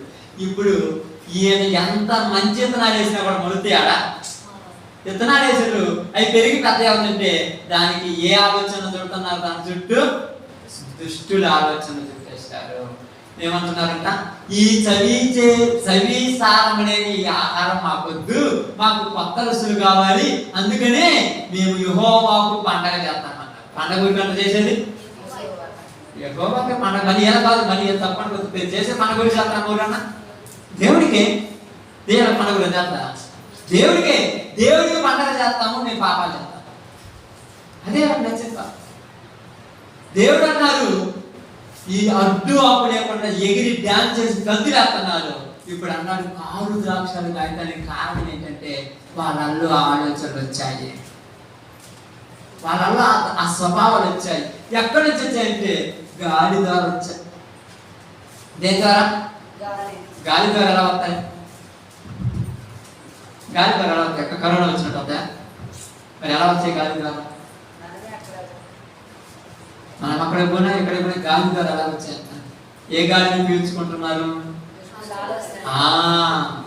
ఇదే మాటలు మంచి ఎక్కువ మంచి మాటలు చెప్తుంటే మీకు తెలుసు కదా. రేపు ఆదివారం కదా, సోమవారం కానీ ఆదివారం కానీ ప్రార్థన చేసినప్పుడు ఎక్కువ అనుకుంటారు. పండగ వచ్చినప్పుడు ఇక్కడ నేనే నిలబడి వాక్యం చేస్తుంటాను. మీరు ఒక్కసారి నేను తిరిగి చూడండి, ఎంతమంది తలలో ఒగ్గిపోయి నిద్రపోతుంటారో చూడండి. నేను ఒక్కసారి ముందుకు వచ్చినప్పుడు అక్కడ తిరిగి చూడండి, ఎంతమంది నిద్రపోతారు చూడండి.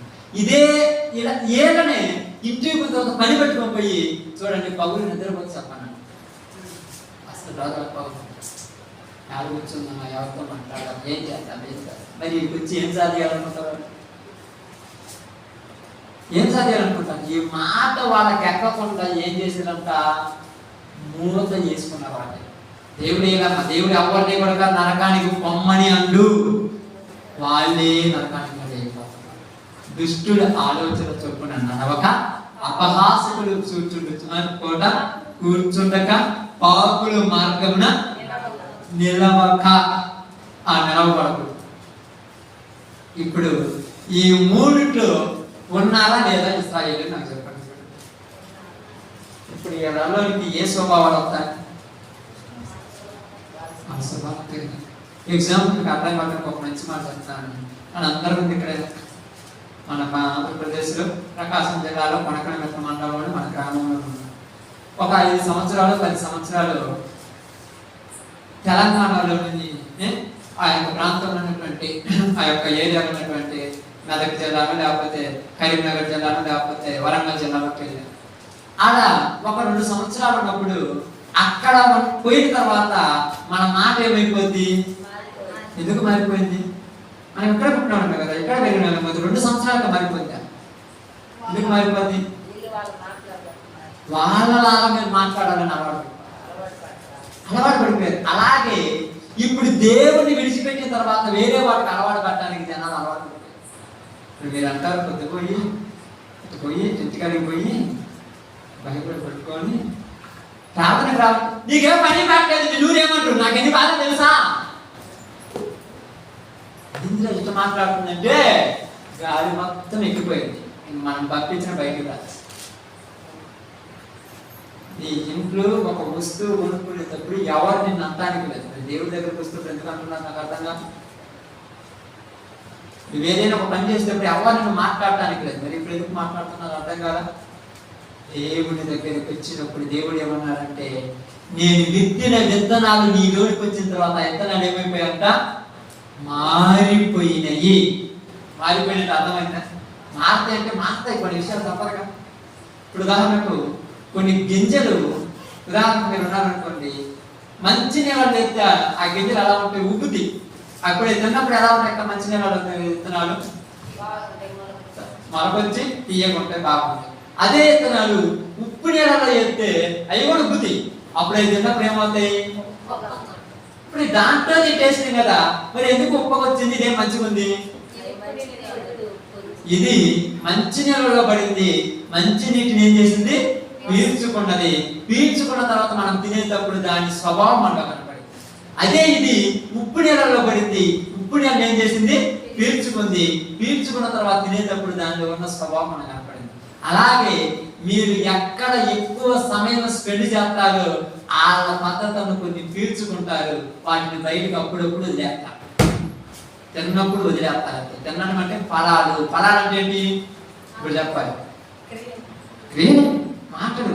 ఇది ఎప్పుడు మాట్లాడేది? ఈ మధ్య అబద్ధాలు మాట్లాడుతున్నావు అంటే, ఏందో మీ మధ్య ఏర్పడి బూతు మాటలు మాట్లాడుతున్నావు, ఏందమ్మో ఓరకనే సనుగుతున్నావు అంటే నీకు తెలుసో తెలియదు, ఎక్కడో వెళ్ళి చెడ్డగాలి పీల్చుకొని వచ్చుంటావు. జాగ్రత్త. ఎక్కడో వెళ్ళి చెడు మాటల స్వభావాల మధ్యలో ఇరుక్కుపోయావు, వాటి నుంచి బయటికి రాలేకపోయావు. ఇప్పుడు నీ మైండ్ నిండా అయ్యే ఉన్నాయి. అంత తోడు వాక్యం చెప్తే ఇది మైండ్ లో ఉండదు. రెండే రెండు మాటలు పోతా తిప్పిపోద్ది అంతే. అది మైండ్ లో ఉండిపోతే ఎందుకు అంత ఉండిపోయి? ఎందుకమ్మా? చెడంట చాలా తీయగా ఉంటుందంట, నిజమంట చాలా చేదుగా ఉంటుందంట.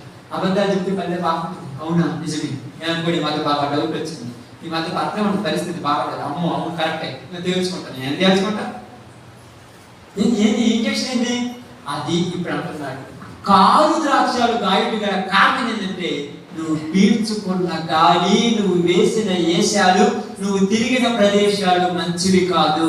అందుకే నువ్వు నన్ను విసర్జించి నీకు ఇష్టమైన వాటితో వెళ్ళిపోతావు. అప్పుడప్పుడు అంటే నేను చెప్పకూడదు కాబట్టి చెప్పకూడదు కొన్ని చెప్తున్నాను. నేను చూస్తుంటాను కదా, కొన్ని సిచ్యువేషన్ జరుగుతుంటాయి. జరిగినప్పుడు మిగతా వాళ్ళు పరుగు తీసుకొని పోతారు, వీళ్ళు కూడా వాళ్ళ పక్కలో కూర్చున్నారు కాబట్టి వాళ్ళతోటే పరుగు తీసుకొని పోతారు. అదే వాళ్ళ దగ్గర కూర్చోకపోతే పోగా, ఇప్పుడు వాళ్ళ దగ్గర కూర్చున్నావు, పోకపోతే ఏమనుకుంటారో, పోతే ఏమనుకుంటారు. ఏంటి అసలు ఏ స్వభావం? ఇప్పుడు అంటున్నాడు దేవుడు ఏమంటున్నాడు, నేను మంచి ద్రాక్షావల్లిగా నిన్ను నాటితే నువ్వే కాయలు కాసా? కారు ద్రాక్షాలు కాయుటకు కారణం ఏమిటంటే, నీవు తిరిగిన ప్రదేశాలు, నువ్వు చూస్తున్న చూపులు, నువ్వు వేస్తున్న వేషాలు, నువ్వు సంచరిస్తున్న ప్రాంతాలే నిన్ను మార్చేశాయి. అది కారణం. తెలుసు మీరు అనుకుంటారు ఎలాగంటే, ఇప్పుడు చెప్పింది వాళ్ళ గురించి కదండి. అవును, వ్యవసాయం గురించి. నీ చేలో మంచి మొక్కలు పెరుగుతున్నాయి, పక్క చేలో తెగులు మొక్కలు ఉన్నాయి, దాని మీద వాలినటువంటి గాలి, ఆ గాలి వచ్చి దీని మీదకి పరాణ రేణువులు అంటారు. అవి కొన్ని అణువులు, పరాణువులు అంటారు. వాటి గురించి మీకు తెలియదేమో, చదువుకోవడం అర్థమవుతుంది. కొన్నిటిని తీసుకొచ్చి దీని మీదకి ఏం చేస్తుంది? వదిలేస్తుంది. ఇప్పుడు దీని మీద ఉన్నటువంటి ఈ యొక్క ఆ యొక్క స్వభావం, ఆ యొక్క రేణు వచ్చి దీని మీద పడగానే దీని మీద ఉన్న తెగులు దీనికి కూడా. అందుకే మీ పొలాల్లో ఒక మిరప మొక్క ఒక తెగులు ఏం చేస్తారు అంటే పీకేసి కాల్చేస్తారు. ఎందుకు? ఆ యొక్క పచ్చ మొక్క ఉన్నా కూడా దీని మీద అనుకుంటే మళ్ళా దీని కొడితే. అందుకని చేలు గచ్చ తుప్పలు, ముళ్ళ పొదలు, గచ్చ తెగులు వాటి అన్నిటిని పీల్ చేసిన తర్వాత ఏం చేస్తారమ్మా? కుప్ప చేసి మొత్తాన్ని తగలబెడతారు. ఎందుకు తగలబెడతారు? రాముల ప్యాకెట్ ఉంటాయి కదా మీ సేవలు, వాటన్నిటి మొత్తం పూజ చేస్తాము, తగలబెడతారు. ఎందుకు తగలబెడతారు? ఒక్కెత్తన పడ్డ కుప్పలు చేస్తాయి. అలాగని చెడు కొంచెమైనా 10 మందిని పాడు చేస్తుంది, చెడ్డోడు ఒక్కడైనా 100 మందిని నాశనం చేస్తాడు. కాబట్టి ఇప్పుడు ఏమంటున్నాడు తెలుసు? ఇప్పుడు యెషయా ప్రార్థన చేసుకున్నాం. యెషయా 5 చదవడం.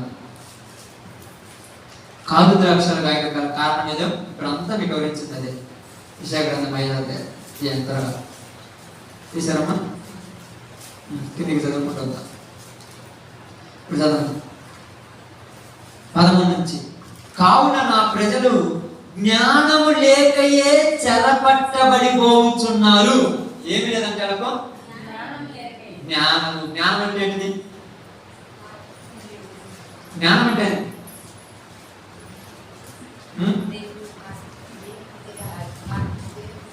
దేవుని మాట, దేవుని వాక్యము, దేవుని యొక్క భయము, దేవుని యందు భయభక్తులు కలిగి ఉండుట తెలివికి జ్ఞానమునకు మనము.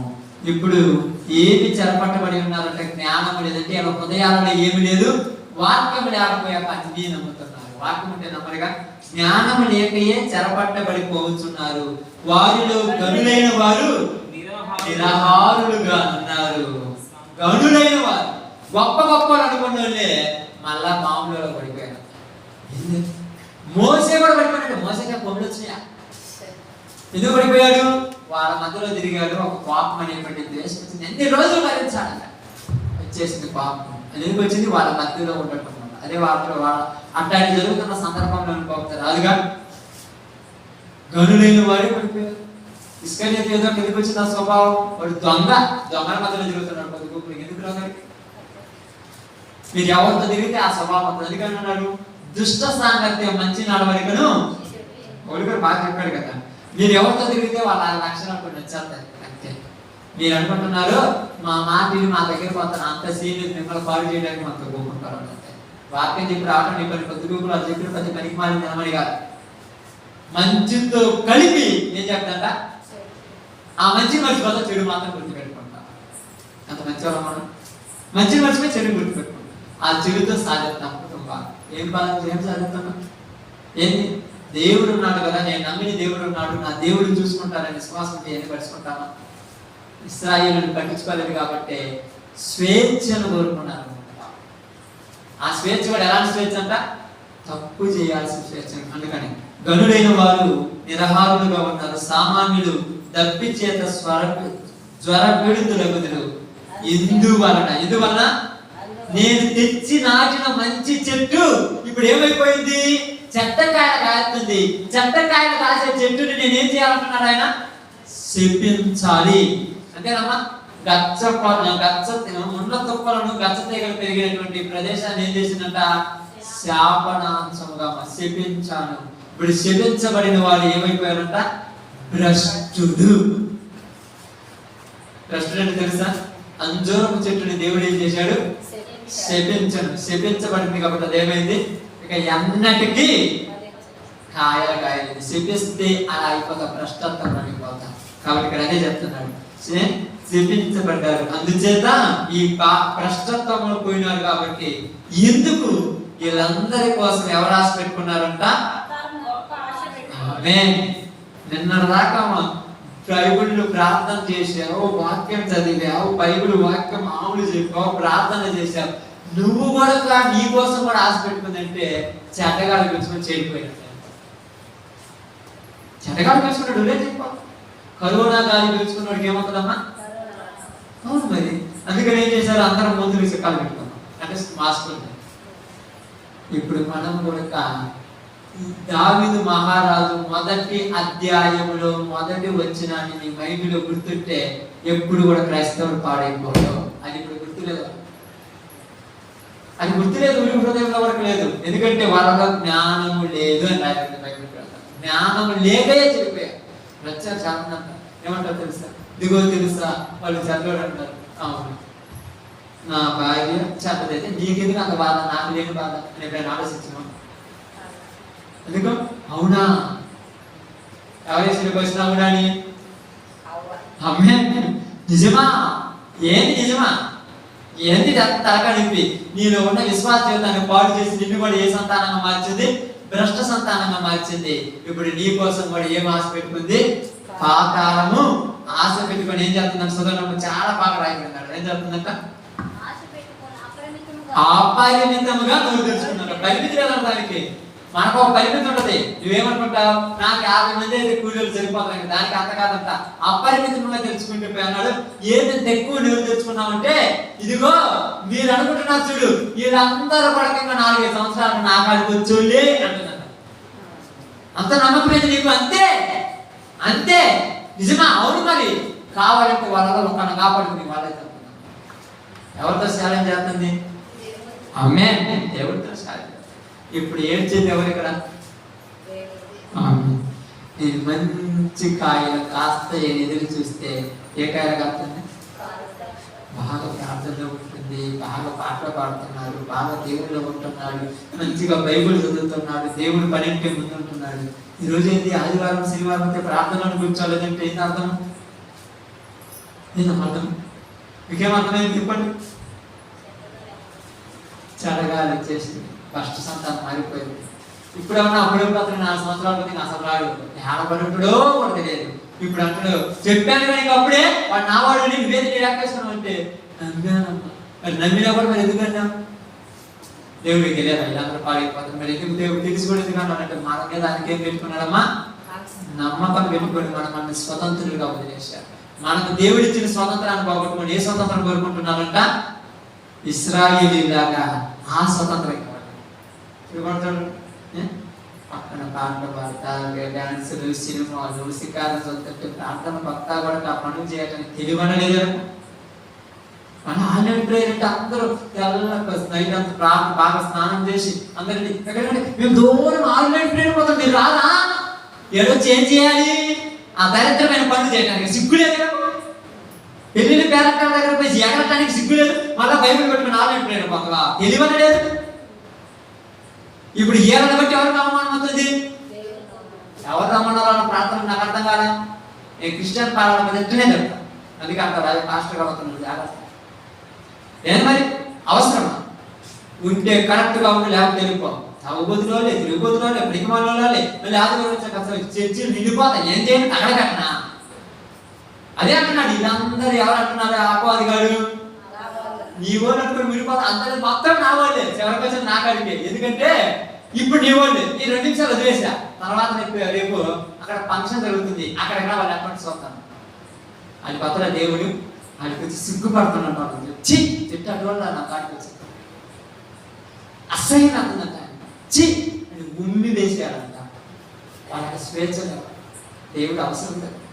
నిజంగా చెప్తాను చూడండి. నేను అందుకే చెప్తాను కొన్ని మనం ఎక్కడికి ప్రదేశాలకు వెళ్ళినప్పుడు చూద్దాం, మీరు అన్ని దగ్గరికి వెళ్తుంటాను. ఎక్కడైనా వాళ్ళు తిట్టినా కొట్టిన అక్కడే స్వార్థం. ఎందుకంటే ఒక్కళ్ళ మాట కూడా కరెక్ట్ మాట, ఒక్కళ్ళ మాట కరెక్ట్ ఉండాలి.